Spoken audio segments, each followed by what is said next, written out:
Hello दोस्तों, मैं हूं डॉक्टर संदीप गुप्ता, आपका पीडियाट्रिशियन। आज हम बात करेंगे 10 ऐसे कॉमन मिस्टेक्स के बारे में जो गलतियां पेरेंट्स से हो जाती हैं और उसकी वजह से कई बार बच्चों को नुकसान हो जाता है।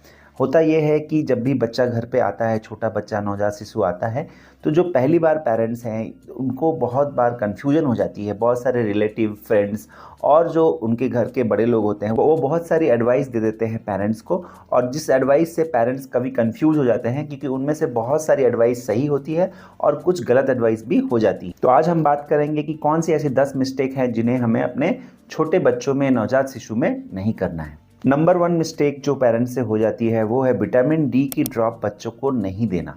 तो विटामिन डी की ड्रॉप जो है बच्चों को जन्म से लेके 1 साल तक डेली हमें 400 इंटरनेशनल यूनिट में देना होता है। आप बहुत इजीली ये कर सकते हैं कि कोई ऐसी विटामिन डी की ड्रॉप ले जिसमें 1 ml में 400 इंटरनेशनल यूनिट विटामिन डी है और डेली बच्चे को 1 ml दें जब तक कि बच्चा 1 साल का ना हो जाए। इसमें कंफ्यूज नहीं होना है। कई सारे विटामिन डी के ड्रॉप 800 इंटरनेशनल यूनिट के आते हैं जिसमें 1 ml में 800 इंटरनेशनल यूनिट विटामिन डी होता है। उसको अगर आप यूज़ कर रहे हो तो 0.5 ml देना है। बट मेरी रिकमेंडेशन ये रहती है कि फॉर सिंप्लिसिटी आप याद रखें कि 1 ml 400 इंटरनेशनल यूनिट वाला ड्रॉप लेके रोज़ 1 ml बच्चे को देना है। और आप इसको सुबह या शाम किसी भी टाइम पे दे सकते हैं, क्योंकि ये क्वेश्चन भी मुझे पूछा गया था कि विटामिन डी की ड्रॉप सुबह दे या शाम को दे। ऐसा कुछ भी नहीं है, आप दिन में एक बार कभी भी दे सकते हैं विटामिन डी की ड्रॉप। और जब तक बच्चा अपना फर्स्ट बर्थडे सेलिब्रेट नहीं करता, 1 साल का नहीं हो जाता, तब तक देने की रिकमेंडेशन है। और ये recommendation Indian academy of paediatrics, American academy of paediatrics and WHO की है।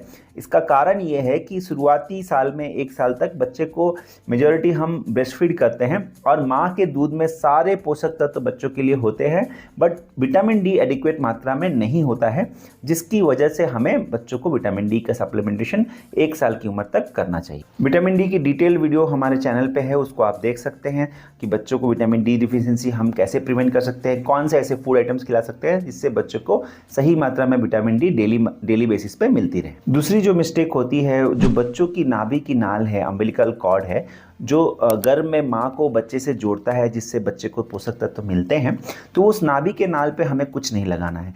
कई बार पेरेंट्स क्या करते हैं, नाभि के नाल पे काजल, तेल या घी लगा देते हैं और कहीं कहीं तो गोबर भी लगा देते हैं। तो इससे क्या होता है, बच्चों को नाभि में सीरियस इन्फेक्शन होने का चांस रहता है। आपको नाभि के नाल पे कुछ नहीं करना है, कुछ भी नहीं लगाना है, उसको ड्राई छोड़ देना है। वो खुद ब खुद सूख के 7 से 14 दिन में गिर जाता है और वहाँ से फिर बच्चे को इन्फेक्शन होने के चांसेस नहीं रहते हैं। दूसरी चीज़ है, जब तक बच्चे की नाभि की नाल गिरी नहीं है तब तक बच्चे को स्पॉन्ज बाथ करना है।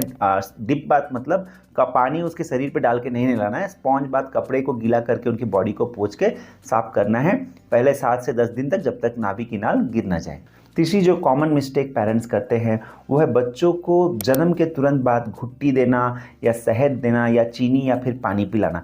ये जो प्रथा है कि जन्म के तुरंत बाद बच्चे को दूध देने से पहले घर के बड़े बुजुर्ग आके बच्चों को शहद, चीनी या फिर घुट्टी पिलाते हैं, ये जो प्रथा है ये गलत है और इससे बच्चे को इन्फेक्शन लगने के चांसेस होते हैं। और ये चीज़ें, शहद बच्चों के लिए सेफ़ नहीं है। 1 साल से कम उम्र के बच्चों को शहद देना जरूरी नहीं है, उससे नुकसान होने का चांस रहता है।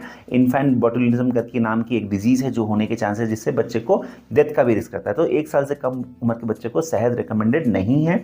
सिमिलरली चीनी भी देने की ज़रूरत नहीं है, घुट्टी भी देने की ज़रूरत नहीं है। बच्चों को कभी भी हमें डायरेक्टली जन्म के बाद तुरंत ब्रेस्ट फीडिंग करना है, जो मैंने पहले भी वीडियो में बताया है कि जितना जल्दी हो सके हम अगर ब्रेस्ट फीडिंग स्टार्ट करते हैं तो उससे बच्चा सेफ भी रहता है और बच्चे को सही मात्रा में कैलोरी और न्यूट्रिशन, पोषक तत्व तो मिल जाते हैं। तो किसी भी हालत में आप बच्चे को घुट्टी, शहद या फिर चीनी शुरू में ना चटाएं। शुरू से ही बच्चे को आप ब्रेस्ट फीड करें। अगर बड़े बुजुर्ग को आशीर्वाद करना है तो बच्चे के सिर पे हाथ रख के आशीर्वाद करें। चौथी जो सबसे कॉमन मिस्टेक हो जाती है कि हमारे भारत में आँखों में काजल लगाने की प्रथा है ताकि बच्चे को बुरी नज़र से बचाया जा सके। तो देखिए, काजल लगाना अगर आप चाहते हो तो बॉडी में दूसरी जगह लगा सकते हो। आप बच्चे के सिर पे टीका लगा दीजिए, पैर के तलुए पे लगा दीजिए, कान के पीछे लगा दीजिए, गाल पे लगा दीजिए। बट आँखों में काजल लगाने से बच्चों को बहुत सारे नुकसान होते हैं। एक तो आप जब हाथ से लगाते हो तो आपके हाथ से बच्चे को आंखों में इन्फेक्शन होने का चांस होता है। दूसरे, काजल से आंखों में एलर्जी होने की चांस होती है, जिसको हम काजल कंजंक्टिवाइटिस बोलते हैं। तीसरी चीज़ होती है, जो काजल की पार्टिकल है हमारे बच्चों की आँख की जो छेद होती है, जहाँ से आँख का आंसू या पानी नाक में जाता है, उस जो रास्ते को ब्लॉक कर देती है और इसके वजह से बच्चों की वाटरी आई होने की चांसेस रहते हैं। तो मैं काजल को आँखों में लगाने के लिए मना कर रहा हूँ। कोई भी पेरेंट्स बच्चों की आंखों में काजल नहीं लगाएं। आपको अगर काजल लगाना है तो जैसे मैंने बताया, सिर पे टीके की तरह लगाइए, गाल पे लगा दीजिए, पैर के तलुए पे लगा दीजिए, कान के पीछे लगा दीजिए। तो उससे भी काजल की आपका मन में जो डाउट रहता है कि काजल लगाने से जो हम नज़र से बचा सकते हैं, तो उससे वो काम हो जाएगा। 5 नंबर जो मिस्टेक है वो ये होती है कि पेरेंट्स बच्चों की मालिश के लिए कई बार सरसों का तेल या घी यूज़ करते हैं। देखिए, सरसों की तेल और घी जो है वो बहुत गाढ़ी होती है और इससे बच्चों की जो स्किन की पोर्स है, जो छेद होते हैं हमारे स्किन में, जिससे कि पसीना निकलता है, वो ब्लॉक हो जाती है और बच्चे को रैश होने के चांस होते हैं। इसके अलावा भी सरसों के तेल में बहुत सारे इरिटेंट्स होते हैं जिसकी वजह से स्किन में रैशेज होने के चांस होते हैं। तो जहाँ तक हो सके कभी भी आप सरसों का तेल या फिर घी से बच्चे की मालिश ना करें। बच्चों की मालिश के लिए आप सिंपल कोकोनट ऑयल यूज़ कर सकते हैं, उससे बच्चे को पोषण भी मिलता है और स्किन भी अच्छी रहती है, हेल्दी रहती है, मॉइस्ट रहती है। दूसरी जो मिस्टेक होती है कि बच्चों की मसाज के टाइम पे अक्सर पेरेंट्स ये करते हैं कि कोई दाई को रख लेते हैं। तो देखिए, दाई से मसाज कराने का एक नुकसान तो ये होता है कि दाई, उसको अगर कोई बीमारी होती है तो बच्चे को ट्रांसफ़र होने के चांस रहते हैं। दूसरी चीज़ जो है, दाई अगर सही से मसाज नहीं करती, बहुत ज़ोर ज़ोर से बच्चे को उल्टा लटका के या फिर उसको हाथ से या पैर से लटका के मसाज करते हैं, तो बच्चों के हाथ पैर कोमल होते हैं, उनकी बॉडी कोमल होती है, तो उनको इंजरी होने के चांस रहते हैं, उनको नुकसान होने का चांस रहता है। तो मैं आपको यही रिकमेंड करूंगा कि आप जहाँ तक हो सके फैमिली मेम्बर्स अगर बच्चे को धीरे से जेंटली मसाज करें तो उससे बच्चे को फ़ायदा होता है। पर ज़ोर ज़ोर से बच्चे को मसाज करना या बाहर के लोगों से बच्चों को मसाज कराना उतना सही नहीं है। एक और मिस्टेक जो मसाज करते वक्त लोग करते हैं या दाइयाँ कर देती हैं कि बच्चों के नाक में, उनके कान में या फिर उनके पॉटी की छेद में ऑयल डाल देते हैं और सोचते हैं कि इससे वो चीज़ें क्लीन हो जाएंगी। बट ऐसा नहीं करना है, इससे इन्फेक्शन का रिस्क होता है, ऐसे सफाई नहीं की जा सकती। नाक की सफाई के बारे में हमने वीडियो बनाया है, उसको आप देख सकते हैं। तो इससे आपको बच्चों को सही तरीके से क्लीन रखने की टेक्निक का पता चलेगा। 6th मिस्टेक जो होती है ये होती है कि कई बार लोग बच्चों को खिलाते हैं और खुश होकर छोटे बच्चों को जब खिलाते हैं तो उनको उछालते हैं हवा में या फिर उनकी बॉडी को आगे पीछे करके बहुत ज़ोर ज़ोर से खिलाते हैं। तो ऐसे नहीं खिलाना है, क्योंकि बच्चों की, जैसे मैंने बताया, बॉडी नाजुक होती है। तो अगर आप ज़ोर ज़ोर से उछाल के खिलाते हो या फिर बच्चे की बॉडी को आगे पीछे ज़ोर ज़ोर से शेक करते हो तो उसकी ब्रेन में इंजरी होने के चांसेस रहते हैं, उनकी बॉडी में, नेक में इंजरी होने के चांसेस रहते हैं। तो जब भी आप बच्चे को खिला रहे हो तो उनकी नेक को सपोर्ट करके खिलाओ और धीरे धीरे खिलाओ, ताकि बच्चा भी उसको इंजॉय करे और बच्चे को कोई इंजरी ना हो। नेक्स्ट जो मिस्टेक पेरेंट्स से हो जाती है वो है कि कई बार हम डायपर चेंज करना भूल जाते हैं। और क्या होता है, अगर आप डिस्पोजेबल डायपर पहनाते हो जो सिंथेटिक मटेरियल से बना होता है, तो वो क्या करता है, बच्चों की जो पॉटी या यूरिन की जो नमी है उसको वो एब्जॉर्ब कर लेता है। तो बच्चे को गीला फील तो नहीं होता है, बट बहुत देर तक बच्चे की स्किन के साथ पॉटी और यूरिन कांटेक्ट में रहती है और उससे उसमें जो इरिटेंट मटेरियल है उससे बच्चे की स्किन को नुकसान पहुंचता है, स्किन छिल जाती है और वहाँ पर रैशेज आ जाते हैं। तो जितना हो सके आप हर 3 से 4 घंटे पे बच्चे की डायपर्स चेंज करते रहें। और एक चीज़, आप चाहे तो बच्चे को जितना हो सके कॉटन की डायपर पहनाइए, ताकि कॉटन की डायपर में क्या होता है, रो के आपको बता देता है कि उसका पैंट गीला हो गया और आप चेंज कर सकते हो। या फिर कॉटन की जो एब्जॉर्बेबल डायपर हैं अभी आजकल अवेलेबल हो गए, उसको यूज़ करेंगे और हर 3 से 4 घंटे में बदले, तो उसमें रैश के चांसेस कम होते हैं, क्योंकि कॉटन मटेरियल के अंदर एयर सर्कुलेशन के चांसेस बेटर होते हैं और उससे स्किन हेल्दी रहती है। नेक्स्ट जो कॉमन मिस्टेक पेरेंट्स से हो जाती है, कई बार पेरेंट्स स्पेशली गर्मी में ये सोचते हैं कि बच्चे को बहुत प्यास लगी है और 6 महीने से कम उम्र के बच्चे को पानी दे देते हैं। तो देखिए, 6 महीने से कम उम्र के बच्चे को आपको पानी देने की कोई ज़रूरत नहीं है, क्योंकि जो बच्चा ब्रेस्ट फीड करता है, जो माँ का दूध लेता है, माँ के दूध में 80 to 90% पानी ही होता है और फार्मूला मिल्क में भी पर्याप्त मात्रा में पानी होता है। तो उससे बच्चे की पानी की रिक्वायरमेंट पूरी हो जाती है, जो बच्चा 6 महीने से कम उम्र का है। तो अगर आपको लगता है कि 6 महीने से कम उम्र के बच्चे को पानी की ज़रूरत है, तो बार बार ब्रेस्ट फीडिंग करें, मिल्क बार बार दें। जो फार्मूला मिल्क, अगर आप ब्रेस्ट फीड कर रहे हो तो बार बार ब्रेस्ट मिल्क दें और बार बार अगर फार्मूला फीड करें, अगर आप फार्मूला फीड कर रहे हो तो उससे ही उनकी हाइड्रेशन रिक्वायरमेंट पूरी हो जाती है। 6 महीने से कम उम्र के बच्चों को अलग से पानी इसलिए नहीं देते कि अगर आप उनको पानी देंगे तो उनकी पेट छोटी होती है और पानी से अगर उनका पेट भर गया तो वो फिर दूध सही मात्रा में नहीं पिएंगे और उनको कैलोरीज की कमी हो जाएगी, उससे वेट लॉस होने का भी चांस रहता है।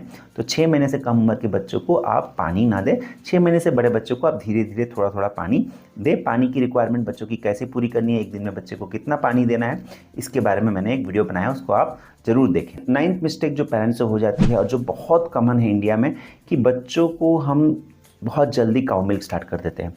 तो देखिए, गाय का दूध, अगर हम सिर्फ गाय का दूध दे रहे हैं बच्चे को, तो 1 साल से पहले दूध के तौर पे या दूध के रिप्लेसमेंट के तौर पे हम गाय का दूध बच्चे को नहीं दे सकते हैं, क्योंकि गाय का दूध में बहुत स्ट्रॉन्ग प्रोटीन होता है, वो बच्चा उसको डाइजेस्ट नहीं कर पाता 1 साल से पहले, और उसमें सोडियम की मात्रा भी ज़्यादा होती है जो कि बच्चों की किडनी पे लोड डालती है, और आयरन की मात्रा कम होती है। तो बच्चों को अगर सिर्फ आप गाय का दूध दे रहे हो तो आयरन डिफिशियंसी होने के भी चांसेस रहते हैं। तो अगर आप चाहें तो 6 महीने के बाद गाय के दूध को यूज़ करके आप सीरियल पका के बच्चे को दे सकते हैं, जब बच्चे ने 6 मंथ्स कंप्लीट कर लिया है। और 1 साल के बाद आप दूध के रिप्लेसमेंट के तौर पे, जब बच्चे की फर्स्ट बर्थडे सेलिब्रेट हो जाती है, 1 साल का कंप्लीट हो जाता है, बच्चा 12 महीना कंप्लीट हो जाता है, तो आप बच्चे को गाय का दूध के रिप्लेसमेंट के फॉर्म में मदर मिल्क या फिर फॉर्मूला मिल्क की जगह पे दे सकते हो। बट 1 साल से पहले आपको मिल्क के तौर पे काउ मिल्क नहीं देना है। फूड के तौर पे 6 महीने के बाद, जब बच्चा 180 दिन का हो जाता है, 6 महीना कंप्लीट कर लेता है, तो आप दूध में कोई भी सीरियल पका के थोड़ा थोड़ा बच्चे को गाय के दूध में पका के सीरियल्स दे सकते हो अगर आप चाहें तो। बट आइडियली तो यही रहता है कि 1 साल तक आप गाय का दूध बच्चे को स्टार्ट ना करें। गाय का दूध बहुत जल्दी अगर हम स्टार्ट कर रहे हैं बच्चों को, तो उससे काउ मिल्क प्रोटीन एलर्जी नाम की बीमारी होती है, जिसमें बहुत सारी प्रॉब्लम्स बच्चे को आती हैं, और जो काउ मिल्क प्रोटीन है वो पचता नहीं है, बच्चों को डायरिया, लूज मोशन, तरह तरह की कॉम्प्लिकेशंस होती हैं। तो मैं आपको यही रिकमेंड करता हूँ कि आप गाय का दूध बच्चे को 1 साल के पहले ना दें, और अगर आप चाहें तो 6 महीने के बाद गाय के दूध को यूज़ करके किसी सीरियल के साथ, मतलब आप चावल के साथ, दलिया के साथ, ओट्स के साथ पका के आप गाय का दूध बच्चे को दे सकते हैं। बट सिर्फ मिल्क के तौर पे एज अ मिल्क रिप्लेसमेंट आप 1 साल से पहले बच्चे को काउ मिल्क ना दें। 10th जो मिस्टेक बहुत कॉमन है इंडिया में, कि अगर बच्चे को गैस होती है, छोटे बच्चों को गैस होती है, तो इंडिया में लोग ग्राइप वाटर यूज़ करते हैं। तो देखिए, ग्राइप वाटर के बारे में मैं आपको ये समझा दूं कि ग्राइप वाटर एक अनरेगुलेटेड प्रोडक्ट है।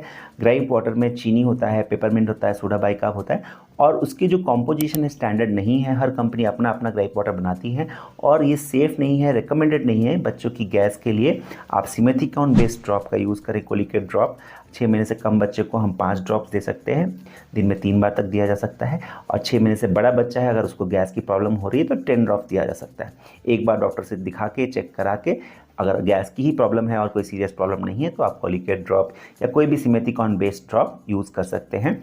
तो इससे बच्चे की गैस की प्रॉब्लम सॉल्व हो जाएगी। ग्राइप वाटर के बारे में मैंने एक डिटेल वीडियो बनाया है कि क्यों ग्राइप वाटर यूज़ नहीं करना है, जरूर उस वीडियो को देखें। मैं आशा करता हूं कि ये वीडियो आपको ज़रूर पसंद आया होगा। अगर इस वीडियो की जानकारी से आपको कोई भी मदद मिली है तो दूसरे पेरेंट्स के साथ ज़रूर शेयर करें, चैनल को सब्सक्राइब करें, बेल आइकन को प्रेस करना ना भूलें, क्योंकि आगे चल के भी हम बच्चों की हेल्थ के रिलेटेड बहुत सारे इंपॉर्टेंट वीडियो लाने वाले हैं, तो उसकी नोटिफिकेशन आपको मिलती रहेगी अगर आप बेल आइकन को प्रेस करते हैं। Thank you. इस वीडियो में दी गई सारी जानकारी और सुझाव सामान्य स्वास्थ्य जानकारी है। किसी भी सुझाव का उपयोग करने से पहले अपने डॉक्टर की एडवाइस या सहमति जरूर लें।